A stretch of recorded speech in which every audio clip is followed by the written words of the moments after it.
La Razón Plus presenta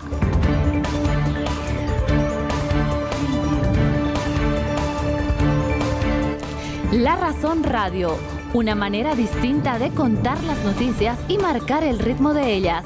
Actualidad, entrevistas y comentarios.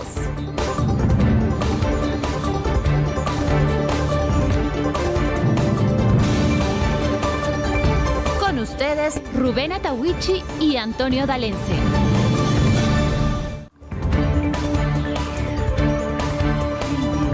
Ya estamos en contacto con la vicerrectora de la Universidad Mayor de San Andrés de La Paz. No vamos a hablar de la entrada universitaria, vamos a hablar de algo más importante. La semana pasada, la vicerrectora de la Universidad San Andrés visitó Hampaturi. Me llamó la atención su preocupación, y hay que destacar eso, por la situación de las reservas de agua en esa zona de La Paz. Y se fue, no sé si institucionalmente o se coló, como se podría decir, con mucha gente, entre ellas María Galindo, ¿no? Me pareció bien el interés también de María Galindo en la situación del agua. Creo que tenían un compromiso y se fueron, y seguramente los resultados ya tiene de una evaluación en la zona, con el antecedente de que habían operaciones mineras en la zona. Nosotros en La Razón hemos hablado con el ministro de Medio Ambiente y Agua, quien nos ha dicho que han suspendido todas las operaciones mineras en coordinación con la AJAM, en coordinación con el Ministerio de Salud, en coordinación con otras unidades, como también oficinas del Estado. ¿Cuánta verdad hay en esto? Quien ha estado de cerca es precisamente María Eugenia García, a quien la saludamos. María Eugenia, Antonio Dalense y Rubén Atahuichi le saludamos desde La Razón Radio. ¿Cómo está? Nos ha llamado la atención, como decíamos, obviamente muy positivamente, vicerrectora, por cómo la universidad se está preocupando de este tema. Pero hay que verlo in situ. A ver si en una próxima visita vamos nosotros con la vicerrectora. Vicerrectora, si nos puede comentar cuál era el trabajo que ha hecho, qué objetivo tuvo, por favor. Justamente hemos atendido a una invitación de María Galindo, quien ella ha recibido también muchas notas de la población de Hampaturi, muchas comunarias, porque ellas tienen sus sembradíos en esta región y venden ahí en el lugar donde tiene su radio ella. Entonces, es en ese sentido que con mucho gusto he accedido a la entrevista, he accedido a hacer una visita. Y bueno, hemos... Sí. Permítame entonces excusarme, no era que la señora María Galindo fue detrás de la vicerrectora, sino fue más bien la vicerrectora la que accedió a una invitación de María Galindo. Qué bien que María Galindo, a través de las organizaciones, se haya ocupado del tema. Ahora sí. Vicerrectora. Y bueno, aclarado esto, hicimos la visita y también en atención a al trabajo que estamos realizando como universidad, donde ya EPSAS ha accedido a darnos este pequeño fondo para la logística, para los reactivos. Nuestros investigadores ya están con toda la planificación, con el laboratorio de EPSAS para realizar los monitoreos. Se han tenido varias reuniones de coordinación, están ya definidos los parámetros que se van a monitorear, que son los parámetros establecidos en la norma 512, y en cuanto a microorganismos, como participamos tres institutos de investigación de la UMSA, entonces está el Instituto de Investigaciones Químicas, el Instituto de Ingeniería Sanitaria y el Instituto de Investigaciones Farmacobioquímicas.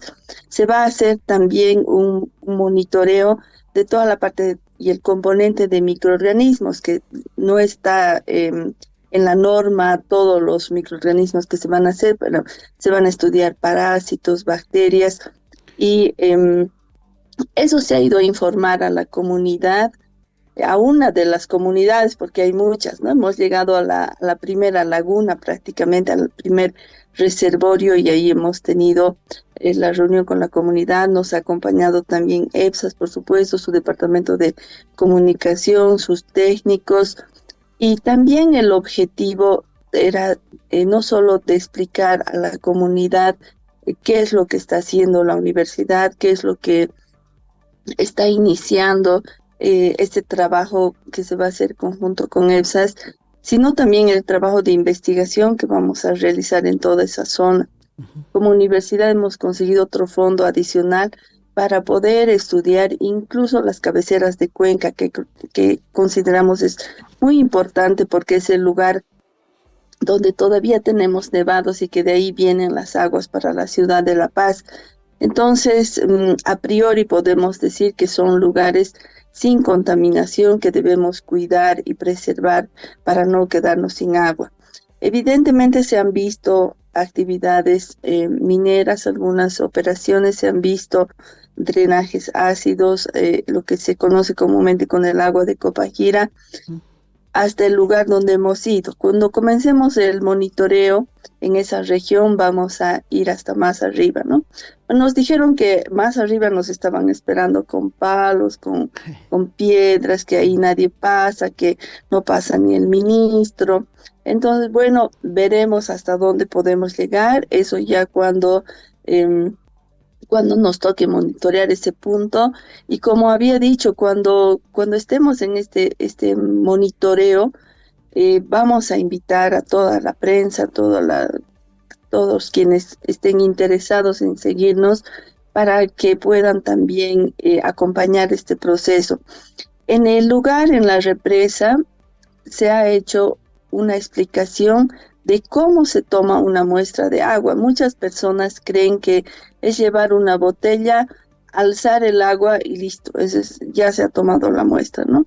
Entonces ahí hemos explicado qué condiciones se tiene que tener, cómo hay que medir, qué hay que medir, qué parámetros se toman en el lugar, qué equipo se utiliza para tomar los parámetros en el lugar, luego cómo se recoge la muestra, cómo se la lleva al laboratorio para unos parámetros, cómo se recoge y se preserva para otros parámetros. Es toda una logística, toda una explicación técnica, científica que se ha dado, y ahora pues espero que ya esté un poco más claro este tema de tomar una muestra de agua para toda la comunidad, y si no, pues vamos a ir explicando las veces que sea necesario, con mucho cariño además, porque como decía María en ese momento, ¿no? Estamos pasando una clase de cómo se toma una muestra de agua, ¿no? Entonces,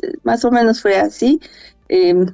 Explicamos y fuimos también con un técnico del Instituto de Investigaciones Químicas, un estudiante de maestría, y explicamos que el resto de los parámetros se analizan en laboratorio con equipos que son sofisticados, como el equipo de absorción atómica, el equipo de cromatografía de iones.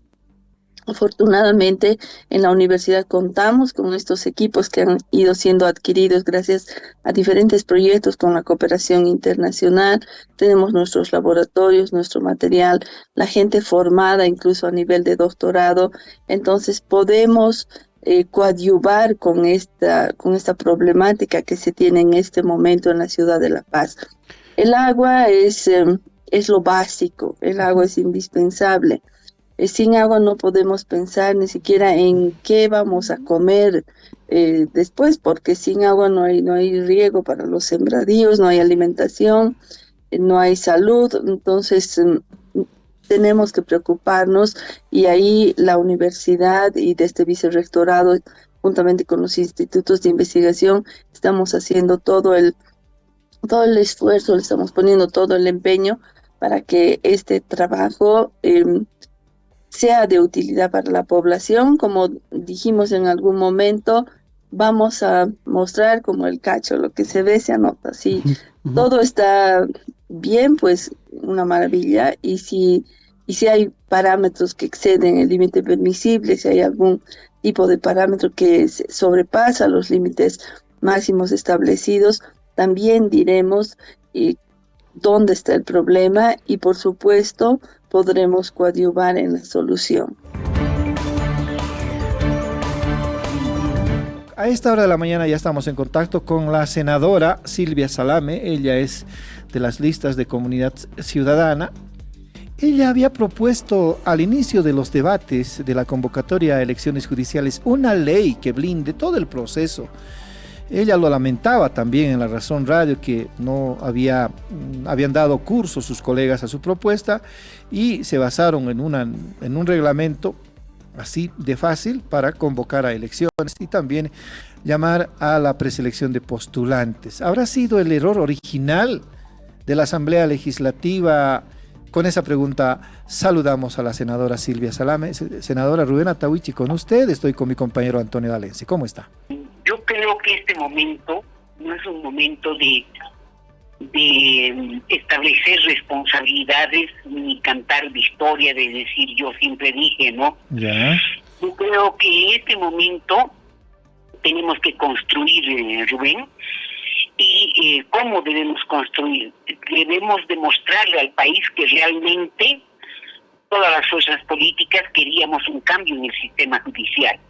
Y si es así, entonces debemos de poner todos nuestros intereses personales, todos, incluidos los míos, de que la ley mía era la panacea del mundo, etcétera, todo, y ver cómo vamos a salvar este proceso de elecciones. Esa debería ser nuestra tarea, Rubén. Entonces, vayamos al punto. ¿Cómo tendría que resolverse esta situación a partir del fallo del Tribunal Constitucional? La Asamblea Legislativa tiene la obligación, decíamos aquí en La Razón Radio, de primero, aprobar por unanimidad el reglamento y la convocatoria, y segundo, hacer caso a la Constitución para la aprobación de los preseleccionados con 2/3 de votos. Bueno, en realidad, en este momento yo veo, no sé qué agenda tiene diputados, pero le voy a hablar del Senado, porque no se olvide que este tema ya no es responsabilidad de la Comisión Mixta. Este tema ahora es responsabilidad de ambas cámaras. ¿Y por qué? Porque el tribunal ha dicho que se debe emitir una ley y la misma debe ser aprobada por 2/3.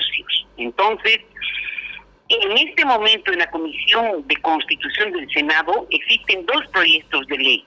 Un proyecto de ley reglamentaria presentada por Silvia Salame y otro proyecto de ley presentada por el senador de Potosí, Hilarión. Entonces, hoy día, si hay un ánimo patriótico y un verdadero deseo, y no solamente un disfraz de decir queremos un cambio judicial, pero en el fondo no será así, hoy deberíamos aprobar cualquiera de los 2 proyectos. Puede ser con enmiendas, puede ser con modificaciones, etcétera, puede ser. Aprobar esos 2 proyectos y tendríamos que hacer una sesión extraordinaria del Senado, seguramente en Sucre el día 5, porque no se olvide que se ha convocado a asamblea el día 6 en Sucre. Entonces, porque ya no daría el tiempo para convocar, digamos, para el jueves acá. O quizás si el presidente puede, y también existe la posibilidad de pasajes y demás, pero hacer una sesión de inmediato para que se apruebe en el pleno del Senado esta ley y remitirla a la brevedad posible a diputados para que diputados trabajen en ella y continuar con este proceso de preselección, Rubén. ¿Qué dice el proyecto de ley suyo y el del senador Hilarión? Bueno, el del senador Hilarión nos han pasado precisamente a mi comité y nosotros hemos sacado un informe positivo, eso ya hace casi un mes, un informe positivo con algunas pequeñas sugerencias. El proyecto mío es mucho más amplio, es un proyecto en el que los baremos, por ejemplo, para la evaluación son mucho más fuertes, son además el rol que tiene ese comité de acompañamiento, esos expertos que van a participar en el proceso, tienen un rol más importante. Yo puse que deberían elevar un informe a la comisión. O sea, es una ley que tiene mucho más mucho más aspectos técnicos, ¿no? Pero que indudablemente todos estos tendrían que ser analizados hoy día, y como le digo, no importa cuál de los dos se apruebe, ¿no? Lo importante es que salgamos de este embrollo en el que nos encontramos. ¿Vamos a seguir, Rubén? Sí, por favor, vamos a continuar con nuestra ronda de entrevistas. Estamos en contacto con el senador Rubén Gutiérrez, ya con Antonio en la entrevista, para hablar del mismo tema que conversamos con Silvia Salame. ¿Qué va a hacer la Asamblea Legislativa una vez que el Tribunal Constitucional anuló todo el proceso de las elecciones judiciales? Así es, vamos a seguir entonces con nuestras entrevistas. Como lo decía Rubén, estamos ya en contacto con el senador del MAS por Oruro, Rubén Gutiérrez. Rubén, ¿cómo está? Como siempre, gracias por la gentileza que tiene en atender la llamada de La Razón Radio. Senador, ¿cómo le ha caído el fallo que ha emitido ayer el Tribunal Constitucional? Se ha tomado tanto tiempo para finalmente decir que no, y al parecer un fallo incluso hasta por unanimidad. ¿Qué impresión le dejó esto? Bueno, con sorpresa, aunque era previsible, ¿no? Era previsible que podía fallar en ese sentido, porque estuvimos aguardando bastante tiempo sobre los resultados de la sentencia constitucional, aunque nosotros hubiésemos esperado que el Tribunal Constitucional declare la constitucionalidad del reglamento y la convocatoria, habida cuenta que como Asamblea Legislativa habíamos obrado conforme a la Constitución, conforme a la ley del órgano judicial, la ley 025, y también conforme a la ley 027 del Tribunal Constitucional, porque ahí están todos los requisitos, los parámetros que deben cumplir las y los postulantes para estos altos cargos en el Consejo de la Magistratura, en el Tribunal Constitucional, en el Tribunal Supremo de Justicia y en el Tribunal Agroambiental. Bueno, ahí está. Ese es el fallo. Nosotros respetamos nuestras instituciones democráticas, como es el Tribunal Constitucional, aunque no siempre compartimos, porque tenemos nuestra propia lectura y nuestra propia percepción con relación al cumplimiento de las normas fundamentalmente, ¿no? Sin embargo, de aquí en adelante, bueno, vamos a tener que ajustarnos al fallo emitido por el Tribunal Constitucional. Bueno, resulta para nosotros un poco ya más complejo el trabajo. Primero por dos razones, ¿no? El plazo definitivamente es muy corto. Segundo, que se va a requerir bastante predisposición política, porque los 2 tercios implica concertar, implica debatir, implica lograr voto a voto, porque 2 tercios significa que el Congreso Nacional o la Asamblea Nacional tiene que tener los votos necesarios para viabilizar el proceso de preselección, y eso no es fácil, habida cuenta de la naturaleza política, partidaria que tiene la Asamblea Legislativa Nacional. Es difícil. En la última gestión para el defensor del pueblo logramos los 2 tercios, pero en una situación muy diferente. Y bueno, inclusive para los procesos de interpelación, los 2 tercios son difícilmente requeridos y obviamente obtenidos respectivamente. Así lo vemos ahora, lo que ha pasado el día de ayer con la emisión del fallo del Tribunal Constitucional. Senador, ahora decíamos con mi compañero Rubén de que se viene como una prueba de fuego para la Asamblea Legislativa, así como un partido de esos internacionales en los que el país ha puesto los ojos. ¿Cómo se siente ahora usted como asambleísta frente a este nuevo reto que le plantea hace un rato? La senadora Salame nos decía, bueno, ahora o demostramos para qué nos eligieron o simplemente nos aplazamos. ¿Qué opina usted, senador? Sí, hay que primero contextualizar siempre cómo es que hemos llegado hasta ese momento. Quien presenta la acción abstracta de inconstitucionalidad precisamente es un diputado de Creemos. Y bueno, ahí tenemos que nosotros tener o dar una lectura muy clara con relación a la intencionalidad, a la motivación que fundamentó la acción abstracta de inconstitucionalidad, ¿no? Ellos exigieron la permanencia, o en este caso, la existencia de los 2/3 con relación a la aprobación del reglamento y la convocatoria, y a través de una ley de la Asamblea Legislativa. A esto se sumó el Tribunal Constitucional, otorgándoles la razón.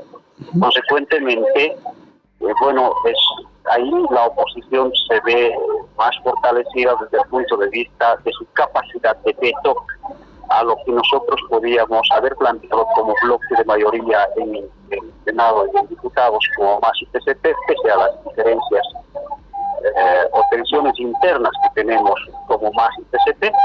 Sin embargo, en estos temas va a tener que nomás la oposición ahora sí respaldar o garantizar los 2/3, porque ellos exigieron los 2/3 cuando nosotros habíamos planteado que el proceso de preselección, desde la apertura de los libros para la recepción de los postulantes, la revisión de los mismos, las diferentes etapas que va a concluir con la evaluación meritocrática, las entrevistas, finalmente el informe de las dos comisiones mixtas, y van a avanzar, ¿no? Con los votos requeridos, o al menos con la mayoría absoluta, y el momento central, el momento decisorio, que es precisamente la preselección de los postulantes, aplicar los 2/3. Así habíamos obrado en otros procesos de preselección, pero ahora, si acaso pretenden incorporar los 2/3 en las diferentes fases o etapas, esto requiere de bastante tiempo. Esto requiere madurez política. Esto requiere que la oposición garantice los 2/3. Porque de lo contrario sería una capacidad de veto, sería una oportunidad para dilatar el proceso y de esa manera no lograr el objetivo que tenemos como asamblea, como es la de preseleccionar a 96 postulantes para estas altas magistraturas del órgano judicial y del Tribunal Constitucional. Así que ahora está en sus manos, como dice la asambleísta o la senadora de la oposición. Si ellos no viabilizan con los votos necesarios para lograr los 2/3, precisamente vamos a identificar ahí que es otra la intencionalidad político-partidaria que tiene la oposición de hacer fracasar este proceso de preselección. Yo creo que desde el oficialismo, nosotros como MAS y PCP, vamos a continuar con esa voluntad y vamos a dar de nuestra parte para que a través de las comisiones y en el pleno de la Asamblea podamos lograr nuestro objetivo y cumplir nuestra atribución constitucional de preseleccionar a las y los postulantes para estos cargos del órgano. Vamos a entrar más ya a nuestras entrevistas, Rubén. Tenemos ya en el otro lado. Ayer, amigos, los que estaban por el centro de la ciudad, seguramente a media mañana, un poquito más tarde, tal vez mediodía, se sorprendieron por algunos bloqueos. Sí, y al averiguar, nos dimos cuenta que eran los rentistas, ¿sí? Nuestros amigos, los jubilados que estaban bloqueando la Camacho un poco más arriba, en fin, estaban protestando porque no podían cobrar su renta. Era 1 de agosto, todos los primeros ellos van a los bancos. Militantemente desde tempranito, y resulta que no podían cobrar su renta. Hubo problemas con el sistema, el proveedor del sistema tuvo problemas. A ver, le vamos a pedir a don Jaime Durán, él es gerente general de la gestora pública, siempre tiene la gentileza de atender a La Razón Radio. Don Jaime, ¿cómo está? Buen día. Antonio D'Alenzi y Rubén Atahuichi les saludamos. ¿Cómo está? Pero vamos a empezar por lo que pasó ayer, don Jaime. ¿Qué fue lo que pasó? En realidad había molestia entre los rentistas. Usted sabe que ellos llegan muy tempranito a cobrar su renta, pero algo pasó y en la mañana estaban protestando. Cuéntenos qué fue lo que ocurrió. Bueno, para poner en contexto, en realidad nosotros empezamos todo el operativo de pago un día antes, ¿no? Es decir, el 31 de julio, que ha caído el día lunes, ¿no? Entonces, ese día hemos empezado con el pago a todos nuestros pensionistas que tienen abono en cuenta.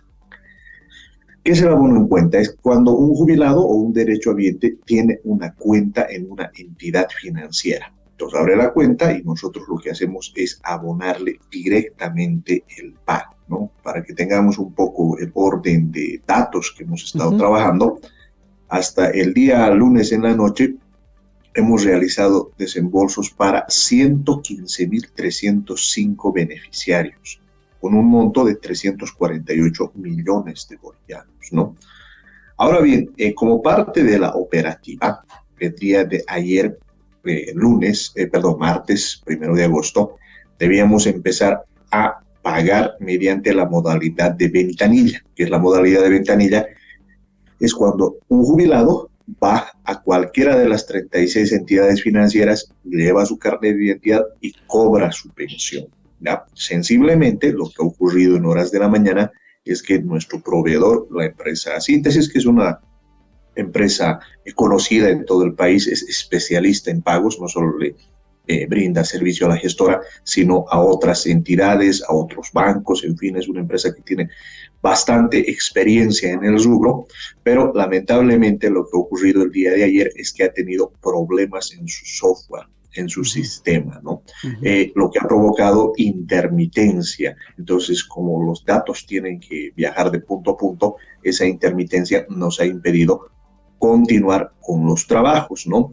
Entonces, en la mañana hemos tenido por unas cuantas horas, a las 12:30 del mediodía ya se ha restablecido el servicio y hemos continuado pagando. De hecho, bajo la modalidad de pago en ventanilla, el día de ayer hemos realizado 21.217 pagos, es decir, 21.217 jubilados han recibido un monto de 60 millones de bolivianos. Es decir, a mediodía de ayer se ha normalizado el trabajo.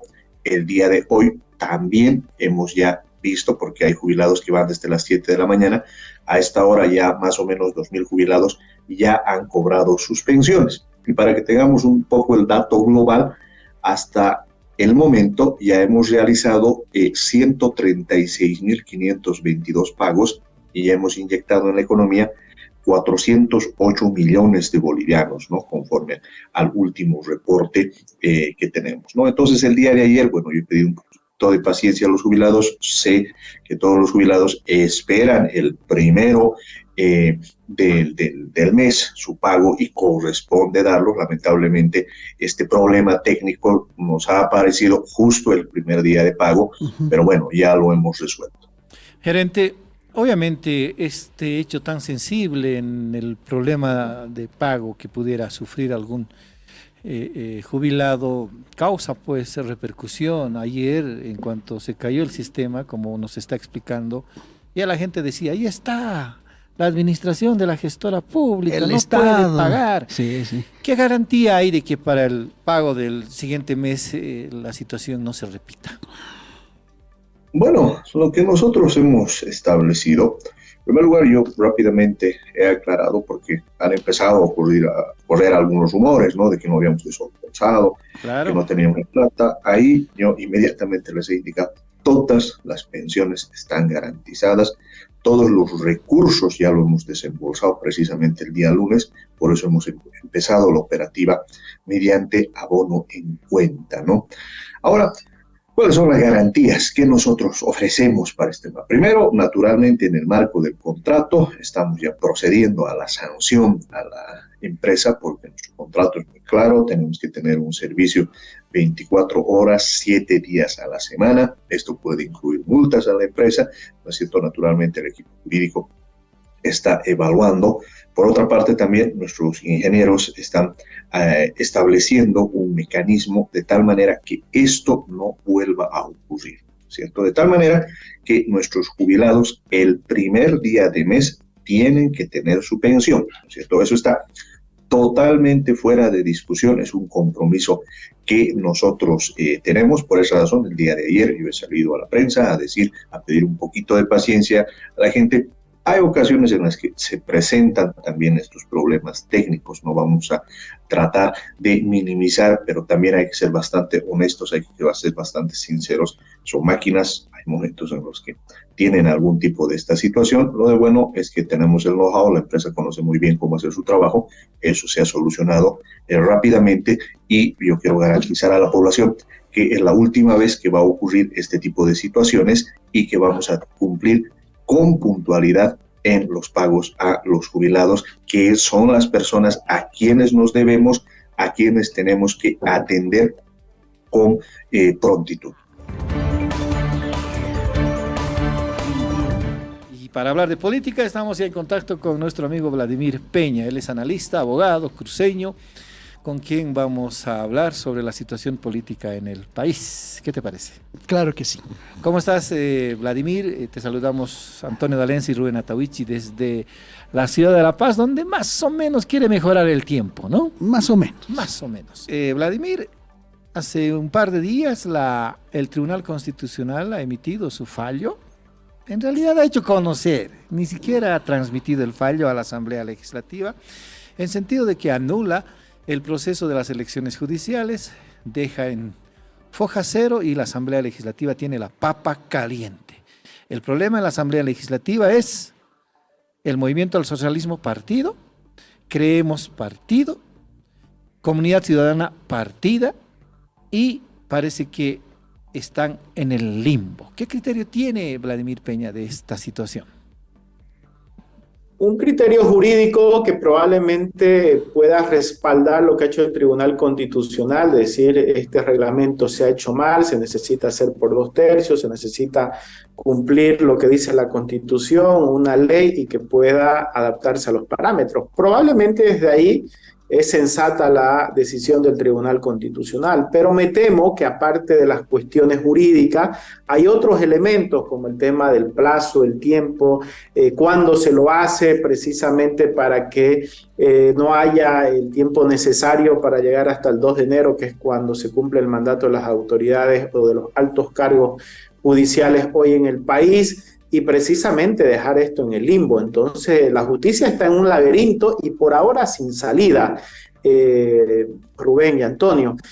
Sin duda que el Tribunal Constitucional, o los magistrados, mejor dicho, de las altas cortes, entre ellos los del Tribunal Constitucional, también tienen intereses, y esta es la tragedia boliviana. Por una parte tenemos una clase política o autoridades políticas que tienen la responsabilidad de transformar la justicia y no lo están haciendo, han incumplido su labor, y por el otro lado ha llegado esta causa a personas que tienen intereses comprometidos con lo que vaya a resultar de ese reglamento, porque muchos magistrados se van a postular, como ya hemos visto, no en los mismos cargos porque no se puede, pero bajo una interpretación en otros cargos. Entonces hay un interés comprometido también de quienes han fallado, lo que pone en duda realmente el fallo en sentido de mejorar la justicia. Ahora bien, yo creo que estamos ante una discusión que nos han llevado por precisamente quienes no hicieron su labor, pero estamos ante una discusión que no toca el fondo, y esto es lo que tenemos que ver. La justicia está mal, venía mal con la reforma constitucional del 2009, se ha profundizado la crisis, hoy nadie defiende ya al sistema judicial, todos los critican, pero nadie es capaz de abordar un tema de reforma, y me temo que la justicia al nivel de profundidad de crisis que ha llegado, ya no, ni siquiera es suficiente una reforma, necesita una transformación total. Esta decisión del Tribunal Constitucional, viendo las oportunidades que pueden ofrecer, significa un espacio para encarar esa transformación que necesita la justicia desde el Parlamento Nacional. Probablemente sí, y yo creo que hay que tomarlo en ese sentido, no simplemente un tema procedimental de cumplir los 2/3 o adecuar el reglamento. Las elecciones judiciales no son un instrumento idóneo para transformar la justicia. Hacerlo en los mismos términos de las 2 anteriores elecciones, vamos a seguir profundizando el problema judicial que tenemos. Pero hoy, con esta decisión del Constitucional, creo que se traslada a la Asamblea Legislativa Plurinacional, y tanto oficialismo como oposición ahí tienen que asumir un papel, y su responsabilidad es decir, oiga, no repitamos los errores, hagamos de aquí para adelante un nuevo inicio de la justicia y generemos un proceso de transformación judicial que necesita necesariamente, por la profundidad de la crisis judicial, por la fragmentación del Parlamento, un amplio consenso nacional para transformar la justicia. Estábamos esperando esta entrevista con Claro que Dina sí. Chuquimia, ella es vocal del Tribunal Supremo Electoral. A ver, ¿qué tiene que decir la vocal respecto de los últimos acontecimientos en relación a las elecciones judiciales? Vocal, buen día, le saludamos a Antonio D'Alencia y Rubén Atahuichi, ¿cómo está? El Tribunal Constitucional Plurinacional ha hecho saber en conferencia de prensa que anula todo el proceso con miras a las elecciones judiciales que se estaba desarrollando en la Asamblea Legislativa, el registro de postulantes, tal vez la planificación para la preselección y finalmente los resultados que tiene que entregar al Tribunal Supremo Electoral. Nada, foja cero. No hay reacción de la Asamblea Legislativa en este momento. Es más, ayer la Comisión Mixta de Constitución ha hecho saber de que no recibió la notificación. Estamos en el limbo vocal y hablando con algunos de los senadores y diputados, ayer nosotros en La Razón Radio, nos han dicho de que van a coordinar con el Tribunal Supremo Electoral incluso para la modificación de los plazos que dio el Tribunal Supremo Electoral después de su reunión en Porongo. ¿Hay posibilidad de eso, vocal? Bueno, a ver, vamos a hacer algunas particularidades. No hay que recordar y reiterar que a diferencia de otros procesos electorales, en el caso específico de las elecciones judiciales, pues hablamos de la participación inicial o la primera fase de la Asamblea Legislativa. En virtud de esa situación, por supuesto que la Asamblea Legislativa deberá esperar la notificación oficial del Tribunal Constitucional Plurinacional y es lo que se acostumbra normalmente en el ámbito legal. Para que todo tenga legalidad deben ser notificados. Sin embargo, ante la noticia que se ha dado y ha sido público, por supuesto que ya se deben estar haciendo los análisis pertinentes, los análisis correspondientes de ver cómo es que se tiene que continuar en esta primera fase. No es una competencia del Tribunal Supremo Electoral efectivamente, sin embargo, nosotros asumimos competencias desde el momento mismo en que vienen las listas de las y los postulantes, ¿no? Entonces, ahora, en este momento, la Asamblea Legislativa, una vez que sea notificada, seguramente en el marco de las competencias que tiene y que le da la Constitución Política del Estado, actuará, ¿no? Para llevar adelante nuevamente lo que es la convocatoria para los postulantes al Tribunal Supremo de Justicia, al Tribunal Agroambiental, al Consejo de la Magistratura y al Tribunal Constitucional Plurinacional. Son los tiempos que tiene la Asamblea, son los tiempos que seguramente se van a dar en ese ámbito. Nosotros simplemente, les reitero, cobraremos competencia a partir de la remisión de las listas de las y los postulantes. Vocal, sin embargo, a la luz de esta situación, ¿qué reflexión tiene usted de manera personal, que el Tribunal Supremo Electoral en general respecto de las fechas? Ustedes, el Tribunal Supremo Electoral, el órgano plurinacional electoral en general, ha dicho que si la Asamblea Legislativa manda las listas de 96 postulantes hasta el 4 de septiembre, va a haber posibilidad de llamar a elecciones judiciales para el domingo 3 de diciembre. ¿Está invariable esa posición? Bueno, en este momento ha sido una reflexión que nosotros hemos realizado hace 2 semanas atrás en la ciudad de Santa Cruz, cuando el órgano electoral en su conjunto, hablamos de vocales nacionales y vocales departamentales de todo el país, nos hemos reunido y hemos analizado preliminarmente un calendario electoral de por lo menos 90 días.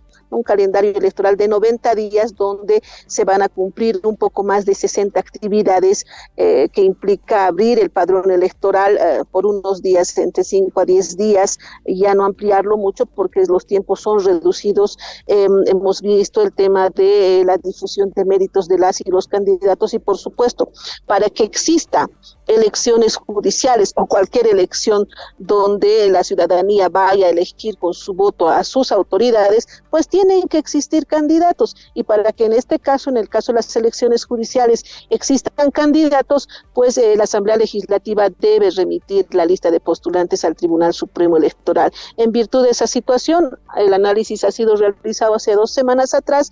No teníamos entonces el fallo del Tribunal Constitucional Plurinacional, sin embargo nosotros en el marco de la planificación sí hicimos una planificación de un proceso electoral que pueda realizarse por lo menos en 90 días. El fin de semana, lo habíamos comentado también el lunes, largamente se ha desarrollado en la población de Capinota, en Cochabamba, el censo experimental. ¿Sí? Le vamos a pedir a don Humberto Arandia, director del INE, él siempre tiene la gentileza de atender nuestras llamadas, primero que nos haga un resumen de todo eso. ¿Sí? Antes le vamos a dar, como siempre, la más cordial bienvenida. Humberto, ¿cómo está? Bienvenido a La Razón Radio. Antonio y Rubén le saludamos. Cuéntenos, Humberto, hagamos un breve resumen de cómo nos salió el censo experimental en Capinota, cuáles son las lecciones aprendidas, qué cosas habría que ajustar, mejorar, en fin, cuéntenos, Humberto. Claro que sí.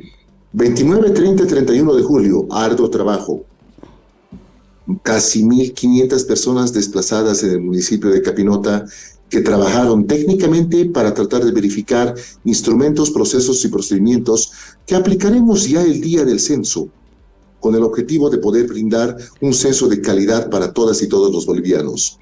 En términos de los aciertos, definitivamente destacamos lo que son la elaboración de los instrumentos, como ser la boleta censal y nuestros sistemas que hemos hecho para el seguimiento de la logística, de la parte de capacitación, reclutamiento, entre muchos otros.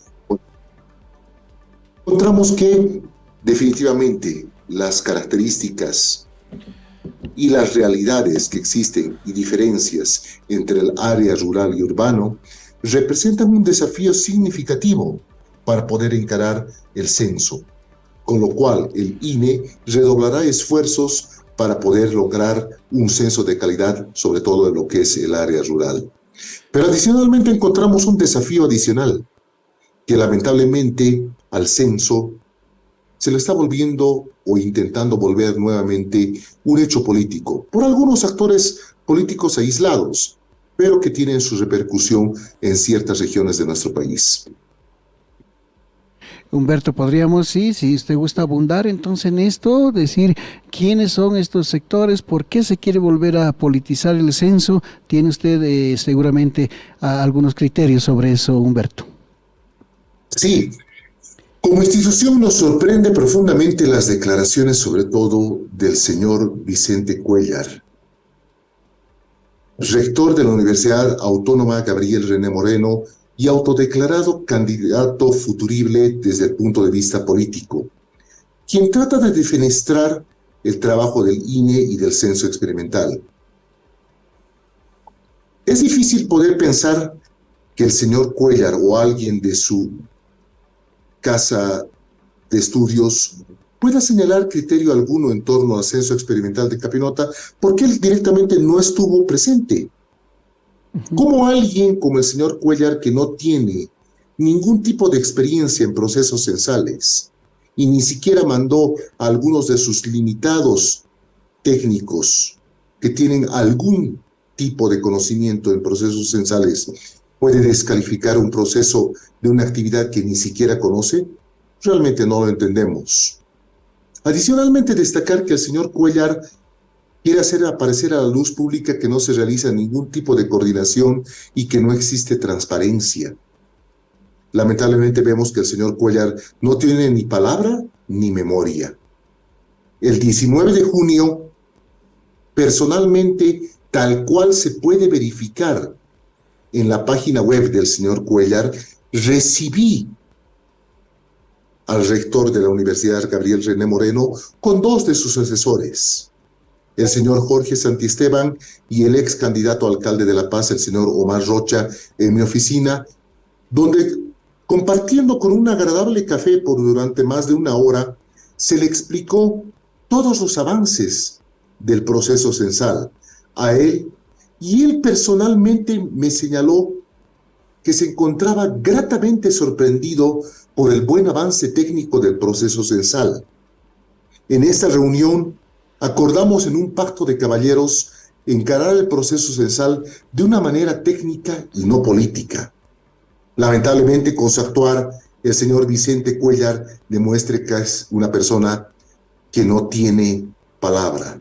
La única forma que tenemos de entender las declaraciones del señor Cuéllar es que son parte de su anunciada candidatura política y necesidad de mediatizarse. Ante ello, quiero pedirle encarecidamente como Instituto Nacional de Estadística, una institución que es meramente técnica, que respetamos sus decisiones de ser un actor político, empero que eso lo invalida como...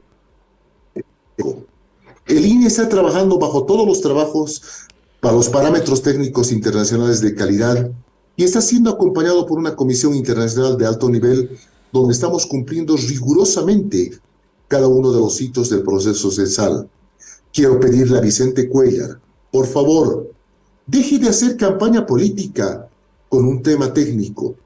Nosotros estamos trabajando con todas las instituciones, incluso con la suya, a la cual quiero agradecer fehacientemente la participación de algunos de sus técnicos que participaron en la elaboración de la boleta censal.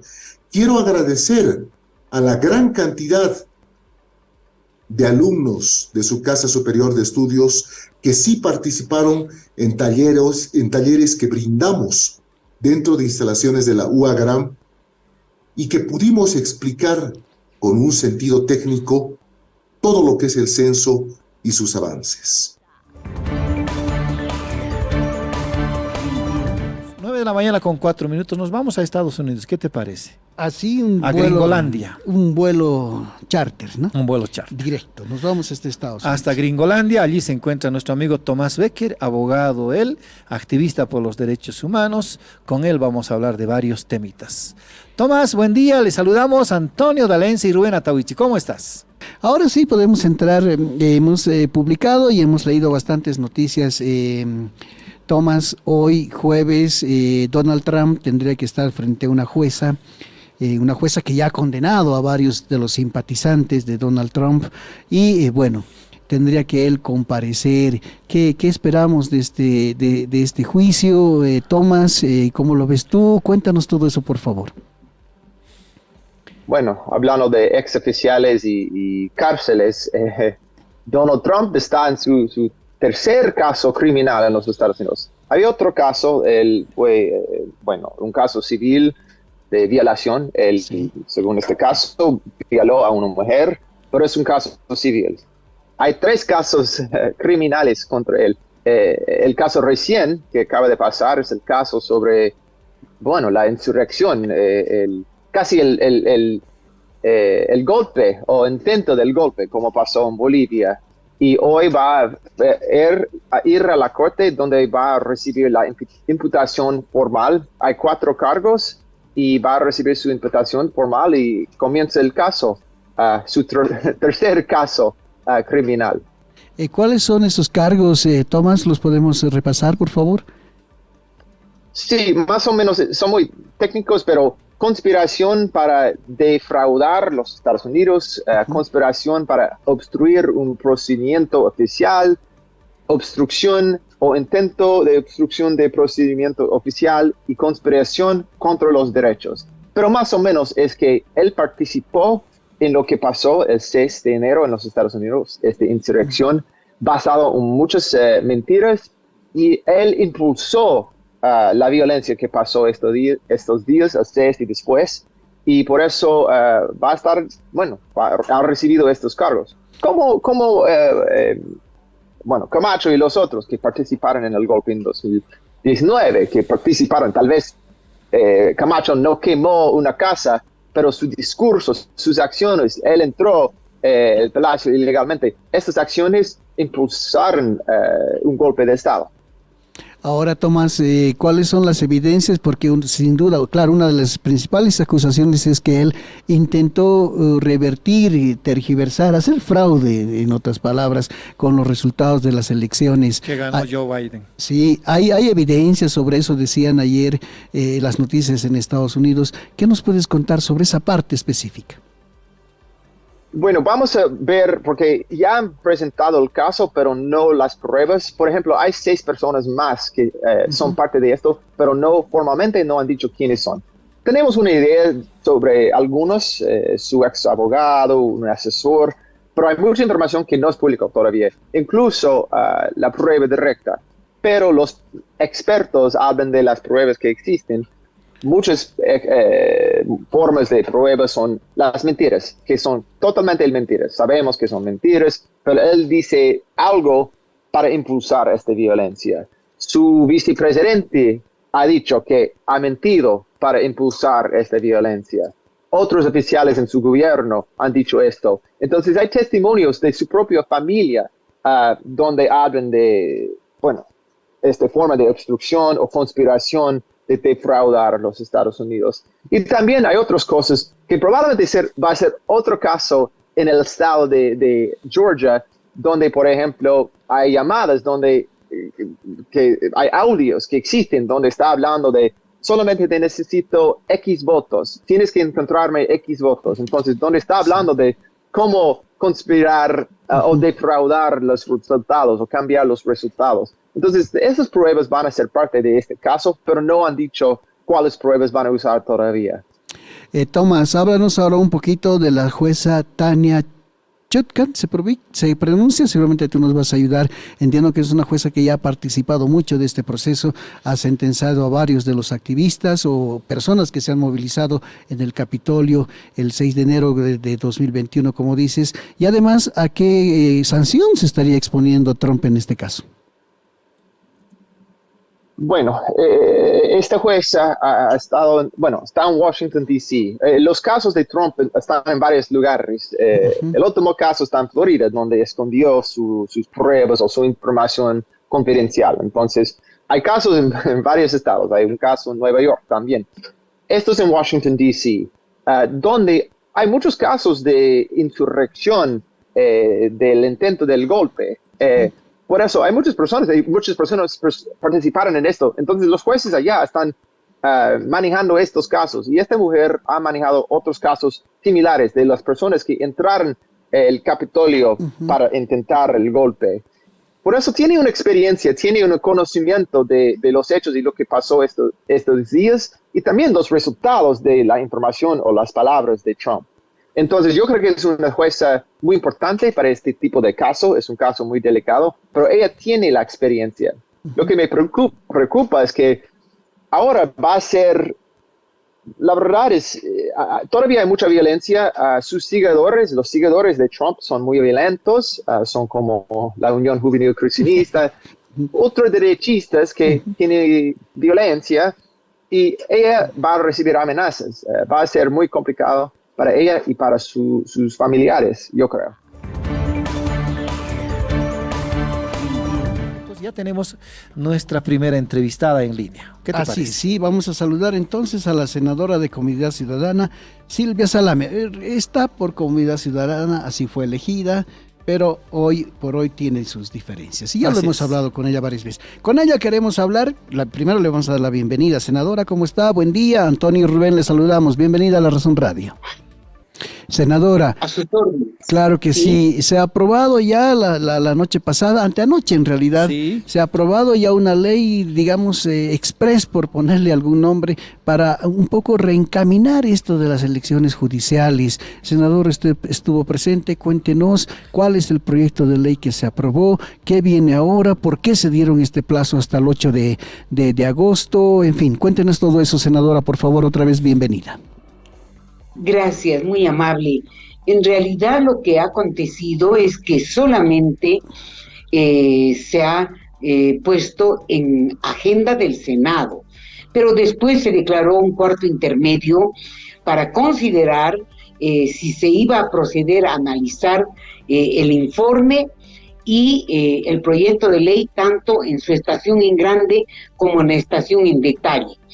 Y ahí es donde en el cuarto intermedio, las fuerzas políticas acordaron que previo querían hacer un análisis más exhaustivo del proyecto y por esa razón decidieron darse tiempo hasta el 8 de agosto. Sin embargo, es importante que la ciudadanía sepa, y ustedes también, que en realidad este proyecto no es ninguna novedad. Es un proyecto con pequeños ajustes que ya lo había presentado yo el mes de junio del 2021.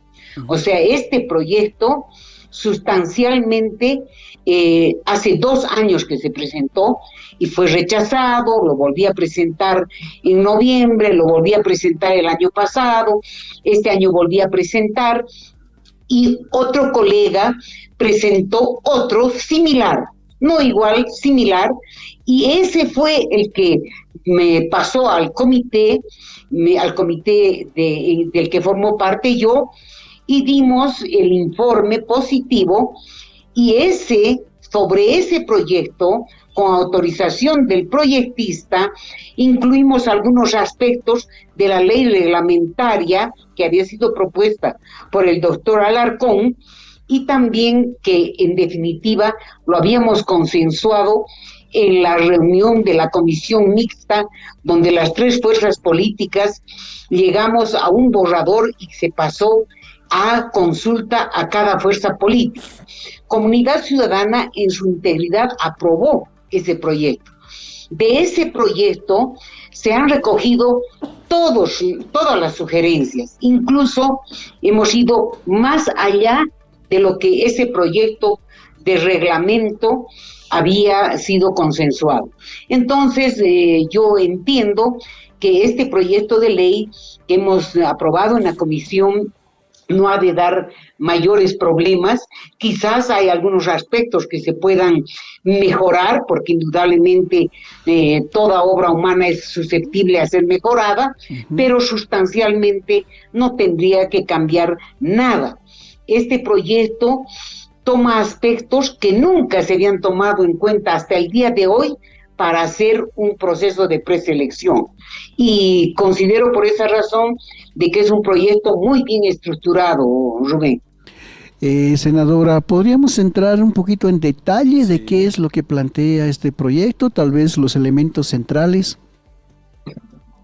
Bueno, hay, yo diría, 3 aspectos fundamentales. El primero es el relacionado, y quizás es el más importante, a la transparencia. Nosotros en este proyecto hemos logrado que tengamos un equipo técnico, como lo habíamos pensado con el doctor Alarcón, de alto nivel, pero de asesoramiento, no de acompañamiento, como decía el anterior proyecto. Ajá. Es decir, que este equipo técnico conformado por un delegado de cada una de las universidades públicas, que en total en el sistema habían sido 15, un delegado de esos, 2 delegados de la Asociación de Universidades Privadas, 2 delegados de los colegios de abogados, del Colegio Nacional de Abogados, 2 delegados de la Asociación de la Prensa, delegados también de los movimientos sociales. Desde luego que el que no es abogado tiene que delegar a un abogado, porque esto es precisamente para trabajar y asesorar en todo lo que es el proceso de preselección. Esta es una gran conquista. Por otro lado, este control social no solo tiene esa vertiente, sino también tiene la vertiente del control social en sí de la sociedad civil como veedores. Pero además tenemos un tercer elemento, que es que el Estado boliviano invitaría a organismos internacionales para que formen parte de este proceso y así garantizar que este proceso de preselección ha de contar con los parámetros y ha de estar amparado por los parámetros que da los organismos internacionales para elección de jueces en todo el mundo. Ayer, muy tempranito, a esta hora de la mañana, nos ha preocupado un caso de asesinato múltiple en el Alto. 3 personas muertas. Fueron acuchilladas, ¿no? En una refriega particular, ¿cierto? Pero de alguna manera eso genera inseguridad y preocupación de parte de las autoridades. Ya en los anteriores días, la alcaldesa del Alto, Eva Copa, había mandado una carta al ministro de Seguridad, o al ministro de Gobierno, Eduardo del Castillo, para reunirse de emergencia y abordar el problema de la seguridad ciudadana en el Alto. A ver, ¿Ha recibido respuesta la alcaldesa del Alto? ¿Qué acciones se están tomando? Para hablar del tema estamos en contacto con Ruri Valladares, secretario municipal de gestión institucional. Ruri, le saluda Rubén Atahuichi, aquí estoy junto a mi compañero Antonio Dalense en La Razón Radio. Buenos días, ¿cómo está? Ruri, le llamábamos para hablar de un problema preocupante. No es casual que ocurran hechos como los de ayer. 3 personas han sido acuchilladas, murieron, y obviamente esto genera preocupación en las autoridades. Como ha debido escuchar, también hablábamos de la carta que había mandado la alcaldesa Eva Copa al ministro de Gobierno Eduardo del Castillo, precisamente planteando su preocupación y solicitando alguna coordinación para enfrentar el problema. ¿Nos puede contar, por favor, si la alcaldesa Eva Copa ya recibió la respuesta del ministro de Gobierno? Mire, se ha mandado la nota a nuestro ministro, todavía no tenemos una respuesta, pero duele mucho lo que ha pasado. 3 personas han sido vilmente asesinados, y justo en esas casetas nosotros ayer hemos intervenido a través de Seguridad Ciudadana. Vivían indigentes, y es lo malo que a veces también la dirigencia logra tener estas autorizaciones de tener unas casetas, pero no lo usan, ni siquiera venden. Y había sido un sector donde dormían indigentes, y pareciera que de ahí fue, ¿no? Han detenido a una persona, pero lo han soltado porque no han encontrado indicios, están en búsqueda. Pero mire qué pasa. El Alto tiene 1,5 millones de habitantes, 14 distritos, 10 urbanos y 4 rurales. Ha crecido tanto en población. Cuando hemos tenido el censo, teníamos 9 distritos y solamente teníamos casi 800,000 personas. Se ha duplicado. Y el gran problema ahora para nosotros los salteños es que no tenemos policías en la cantidad que se debería tener para 1,5 millones de habitantes. Hasta el año pasado contábamos con casi 2,000 efectivos policiales, y este año el coronel Agudo nos ha indicado que estamos con 1,700. En vez de aumentar, nos han rebajado. Y no alcanza la cantidad. Necesitamos que estén patrullando en las noches. Nos decían, ustedes como municipio tienen que aumentar sus guardias viales, tienen que aumentar sus guardias municipales. Pero nuestros guardias no hacen el tema coercitivo. Nuestros guardias... siendo sincero, no nos respeta a la sociedad. A quien respeta a la sociedad es al Verde Olivo, a nuestra policía boliviana. Y es por eso que nosotros estamos muy preocupados. La alcaldesa le ha escrito también al presidente para que de una vez puedan aumentar los efectivos policiales. Tenemos aquí lo que antes era la ESVAPOL, donde salen policías y todos se van. Lo que piden nuestras organizaciones, por eso el día martes hay asamblea de la Altenidad, van a exigir que por lo menos el 50% de estos policías que salen cada año se queden en el Alto, porque acá están y ni siquiera por lo menos hacen haciendo prácticas patrullaje, no tenemos nada. Entonces, y lo peor, lo hacen ver al Alto como si fuera la peor ciudad, como si fuera, como si a la gente hay que asustarlo y no venga al Alto, y no es así. Somos una ciudad de tránsito, pero tenemos una población grande, vienen de las provincias, vienen de los departamentos. Nosotros vemos porque administramos la terminal, entonces es bien grande el Alto y necesitamos más efectivos policiales. A ver, si pudiéramos hacer un diagnóstico de situación sobre la seguridad ciudadana en el Alto, por favor, nos puede contar cuánto de presupuesto hay, cuántos módulos policiales hay, cuánta población ya nos ha dicho, cuántos policías hay, si han solicitado más policías, cuántas cámaras de seguridad han sido instaladas en las distintas avenidas y calles del Alto, cómo están las unidades educativas resguardadas. Por favor, Ruri. Mire, el tema de cámaras, estamos ahora con 17 que están haciendo el monitoreo en lo que es la ceja. Tenía que haber más cámaras, nos ha pedido el Ministerio de Gobierno que nosotros nos hagamos cargo del pago, pero lo que ha pedido la alcaldesa, deberíamos pagar juntos, tanto el municipio y lo que es el ministerio.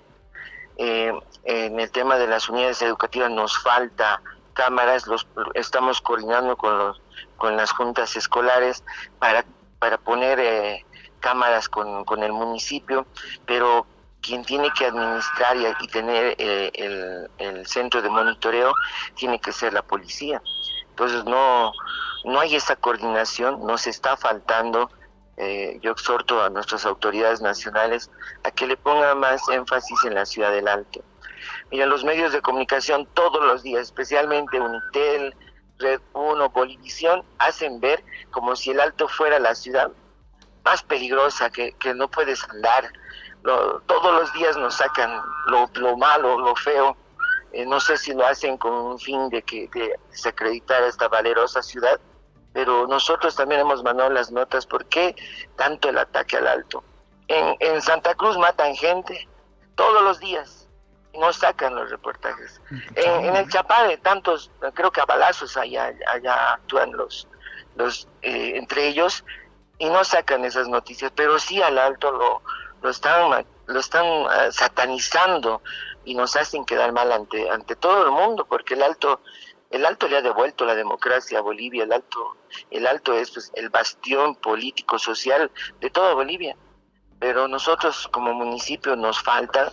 El recurso que damos es hay módulos policiales en el distrito 1, distrito 12 que recién hemos construido, tenemos módulo policial en el distrito 8, no tenemos en el norte.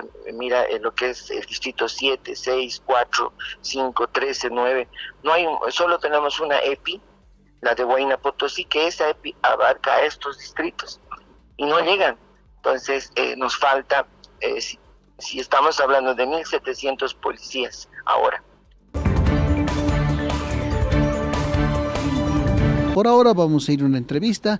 Tenemos un fin de semana larguito, diría yo, no largo, pero sí larguito, porque se incluye el feriado para el lunes.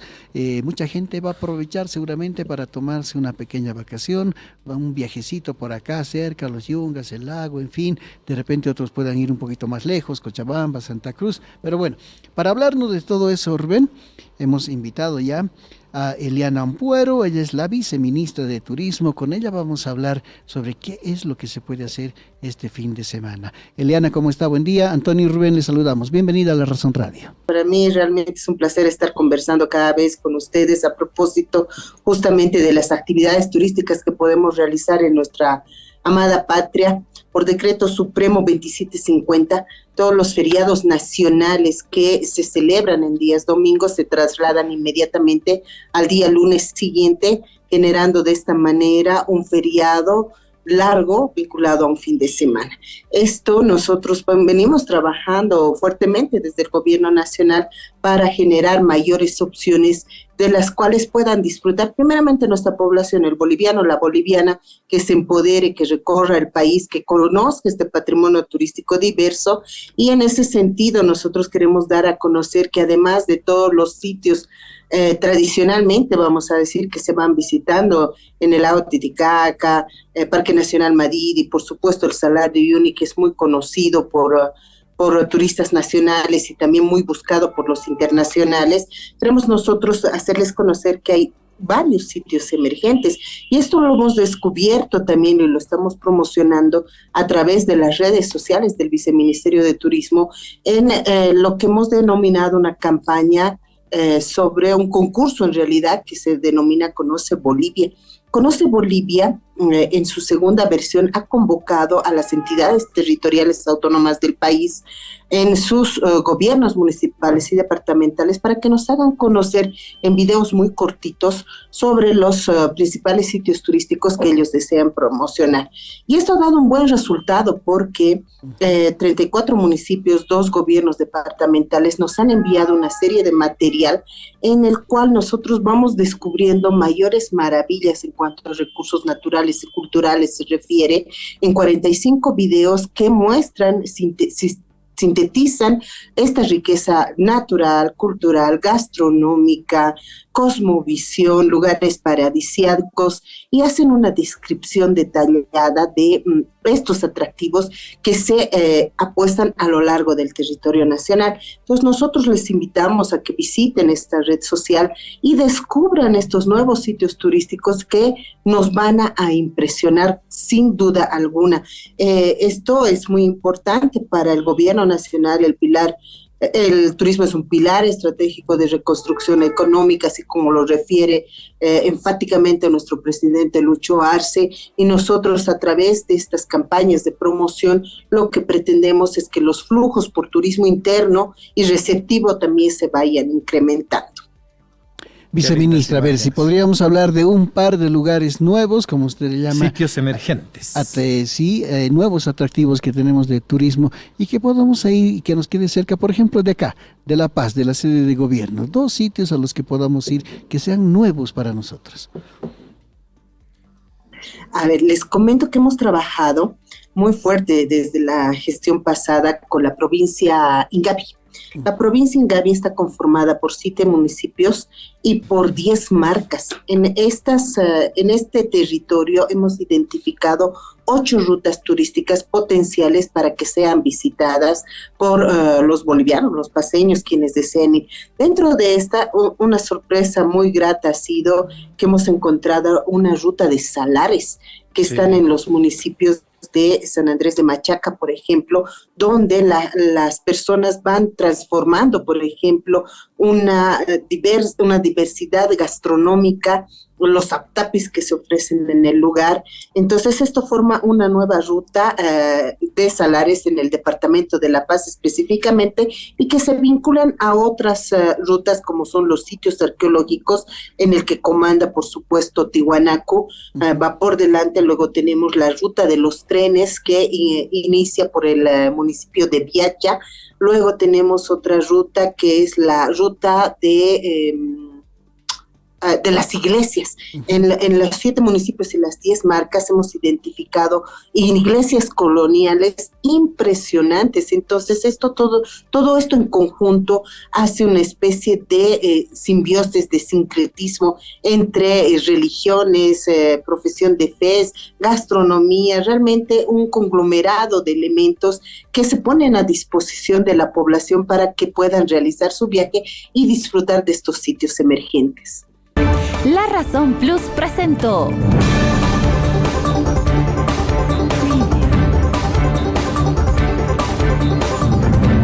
La Razón Radio, una manera distinta de contar las noticias y marcar el ritmo de ellas. Actualidad, entrevistas y comentarios.